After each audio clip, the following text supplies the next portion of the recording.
On a starry night, under a sky shimmering with celestial beauty, King Polydectes, ruler of the island of Seriphos, plotted against the young Perseus, the son of Zeus and the mortal Danae.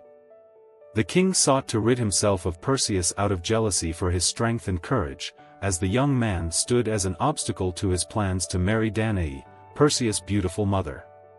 To achieve this, Polydectes assigned Perseus a seemingly impossible task: to kill Medusa, the terrifying Gorgon whose gaze turned anyone who looked into her eyes to stone. Despite the daunting nature of the mission, Perseus did not hesitate. He was brave, but deep inside, he harbored fear about the perilous journey ahead. Under his mother's anxious gaze, Perseus left the island, embarking on a journey into the unknown. Along the way, he received divine assistance from the gods themselves, recognizing that his quest required extraordinary powers.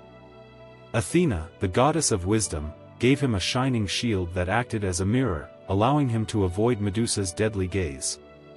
Hermes provided him with winged sandals to soar through the skies, a magical bag to carry Medusa's head, and Hades' helmet, granting him the power of invisibility. Armed with these divine gifts, Perseus gathered his courage and continued his journey toward the Gorgon's lair. In a desolate cave littered with stone statues of fallen heroes who had succumbed to Medusa's deadly gaze, a heavy aura of dread permeated the air. The place was eerily silent except for the faint whispers of the wind, mingled with a foul stench emanating from the petrified corpses.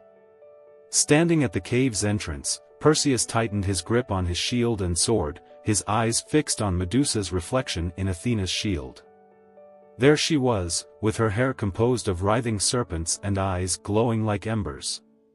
Perseus dared not look at her directly. Instead, he focused on her mirrored image.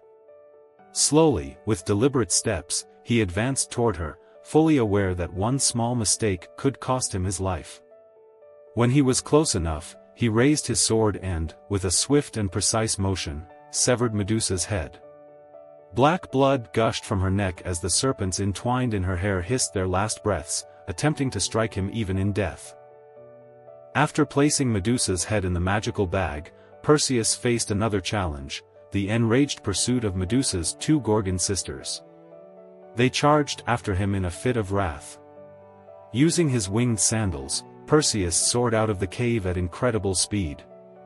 To elude them further, he donned Hades' helmet, vanishing from their sight. Thus, he escaped, continuing his journey homeward. On his way back, Perseus encountered new adventures.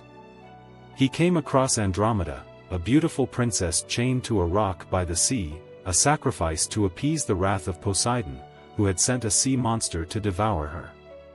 Displaying his courage, Perseus descended and used Medusa's head to turn the monster to stone, rescuing Andromeda from her grim fate. She became his companion, and together, they journeyed back to Seriphos. Upon his return to the island, Perseus confronted King Polydectes, who had been scheming against him all along. Without much conversation, Perseus revealed Medusa's head from the bag, turning the king and his accomplices into stone statues. Having accomplished the impossible, Perseus became a timeless hero in Greek memory. He offered Medusa's head to Athena, who mounted it on her shield as a symbol of strength and protection. Perseus went on to live a life of glory and achievement, leaving behind a legacy of bravery and determination for generations to come. Dear viewers, please engage with us by leaving objective feedback in the comments and suggesting topics you'd like to learn more about. And, of course, show your support by subscribing to the channel. Have an amazing day.